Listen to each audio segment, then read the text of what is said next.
साहेबराव श्रीरंग निंबाळकर, बिदार, मुक्काम पोस्ट बिदार, तालुका मान, जिल्हा सातारा.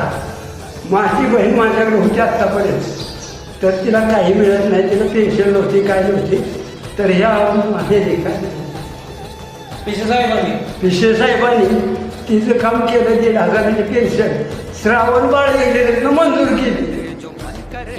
त्याबद्दल आपण आभारी आहे. कामाचे पैसे घेतले का साहेबांनी? काय नाही, 5 पैसे नाही, काही घेतलेलं नाही. साहेबांना आमदार केलं बरं, राहू दे, तुमचं सपोर्ट असं. हो, विषयच नाही. आवाज त्या माणसानं आपल्याला आणावं घातली, तिला कोण सांभाळायला? माझ्या माघारी बहिणीला कोण आहे असली करायला? बाचार मंडळी सांभाळील का? साहेबांच्या कामासोबत खुश आहे का तुम्ही? हो, खुश. आता विष्णू की नमस्कार केला.